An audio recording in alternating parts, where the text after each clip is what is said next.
Bonjour à tous, c'est Benjamin. On se retrouve pour une nouvelle vidéo, aujourd'hui consacrée aux nombres, et pas n'importe lesquels, les nombres sino-coréens. Parce que oui, il existe deux catégories de nombres différents. Ça veut dire qu'il existe deux manières de dire 1, de dire 2, 3, 4, 5, etc. etc. Sino-coréen. Sino, ça veut dire Shin. Hanjao Su. Ces nombres-là sont donc d'origine chinoise. Commençons directement par les chiffres de 1 à 10. 1 se dit il. 2 se dit i. 3 se dit sam.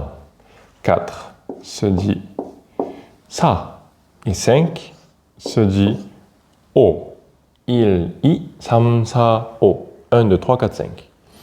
Maintenant, 6 se dit yu. Yu. 7 se dit chil. 8 se dit pal. 9 se dit ku. Et ship. Hop là. Et 10 se dit ship. 6, 7, 8, 9, 10. Maintenant, on sait compter de 1 à 10. À partir de 11, il va falloir réfléchir avec des additions. La logique est plutôt simple. 11, qu'est-ce que c'est? C'est une dizaine, 10, plus 1. Donc, 11 s'écrira ship pour 10, plus 1, il. Shibil. Donc, 12, comment se dira 12? Eh bien, ship, plus ici 2, i.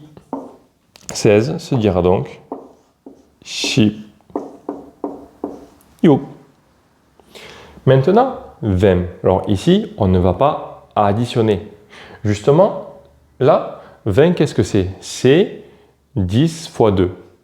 Alors, lorsqu'on additionne un chiffre, on le met à droite. Eh bien, lorsqu'on va multiplier la dizaine, cette multiplication, on va la faire en premier, à gauche. Du coup, on écrira donc 2, i, ship, i, ship. 27, donc, c'est 2 fois 10, i, ship, plus 7, chill, i, ship, chill. Et donc, 53, par exemple. On a donc 5 fois 10 plus 3. 3. 23. Allez, maintenant passons au plus grand nombre. En premier, on a 100 qui se dit pek. Pek. 1000 se dit chon. Chon. Et alors, 10 000, vous dites peut-être que c'est 10 fois 1000. Eh bien non. En coréen, justement, on a une unité spéciale pour 10 000. 10 000, c'est 10 000 en coréen. Et ça s'écrira donc man. Man. Du coup, à partir d'ici, 100 000, qu'est-ce que c'est? C'est 10 000 fois 10. On écrira donc 10, shim, man. Alors ici, attention à la prononciation. À cause du M de man, le piep ici ne se prononce pas P, mais M. Pour prononcer donc shimman. Ensuite, 1 million. 1 million, qu'est-ce que c'est? Du coup, c'est 100 fois 10 000. Là aussi, la prononciation est un petit peu plus différente. À cause toujours pareil du miem, le kyo se transforme en iot pour la prononciation, uniquement pour la prononciation. On a donc pengman, pengman. Et enfin, 10 millions. Donc là, on a chonman.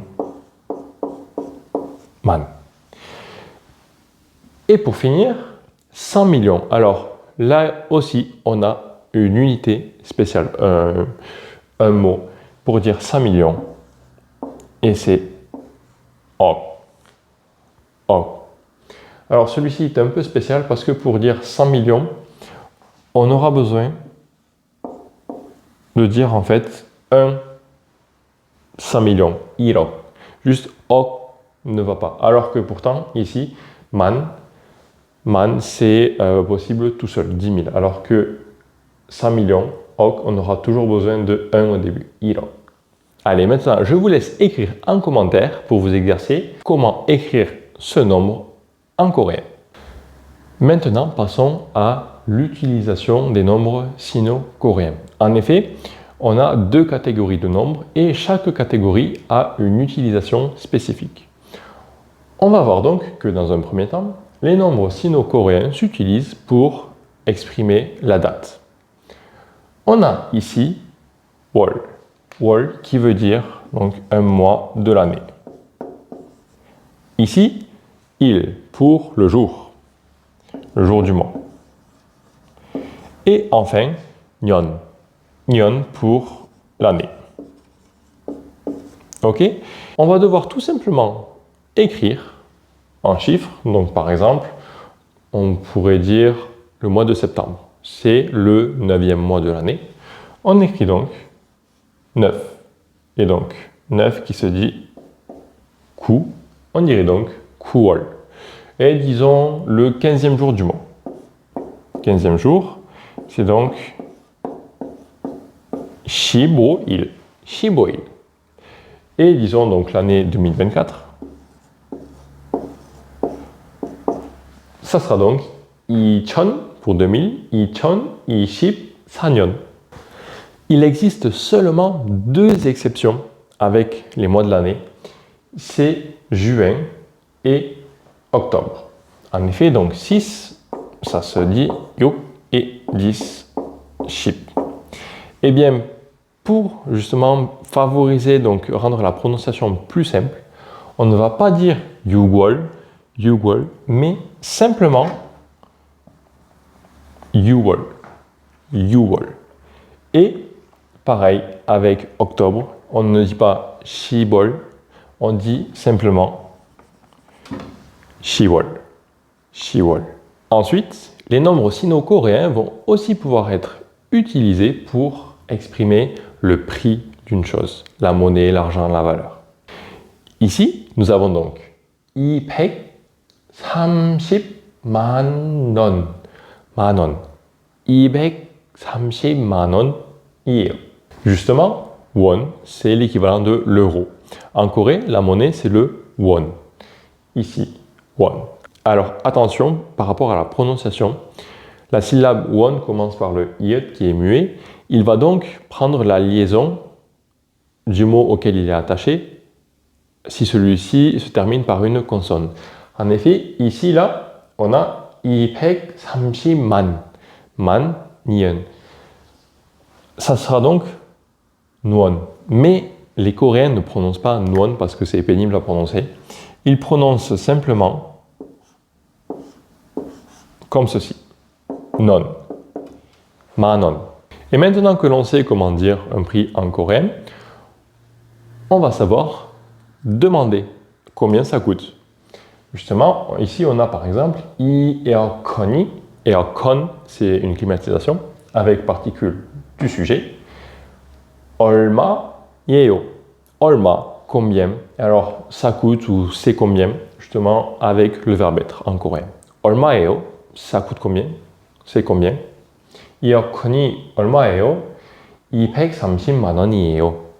Enfin, les nombres sino-coréens vont pouvoir être utilisés pour ici, 위치, la localisation, le lieu, mais surtout pour les numéros de chambres, d'appartements, de bureaux, etc., etc.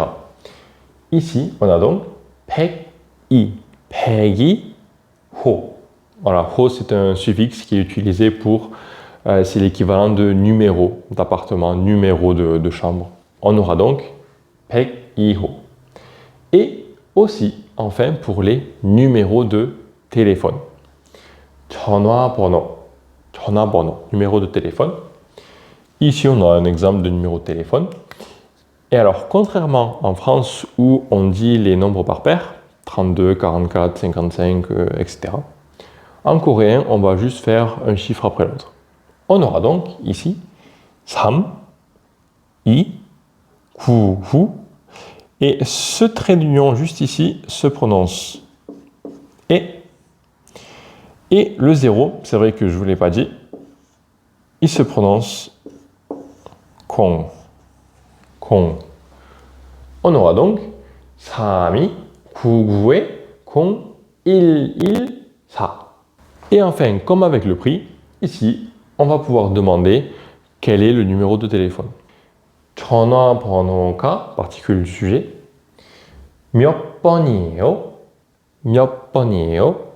Je vous conseille d'apprendre directement comme ceci l'expression. 전화번호가 몇 번이에요? C'était tout ce qu'il y avait à savoir sur les nombres sino-coréens. Je vous retrouve la prochaine fois pour une vidéo sur la deuxième catégorie des nombres, les nombres purement coréens.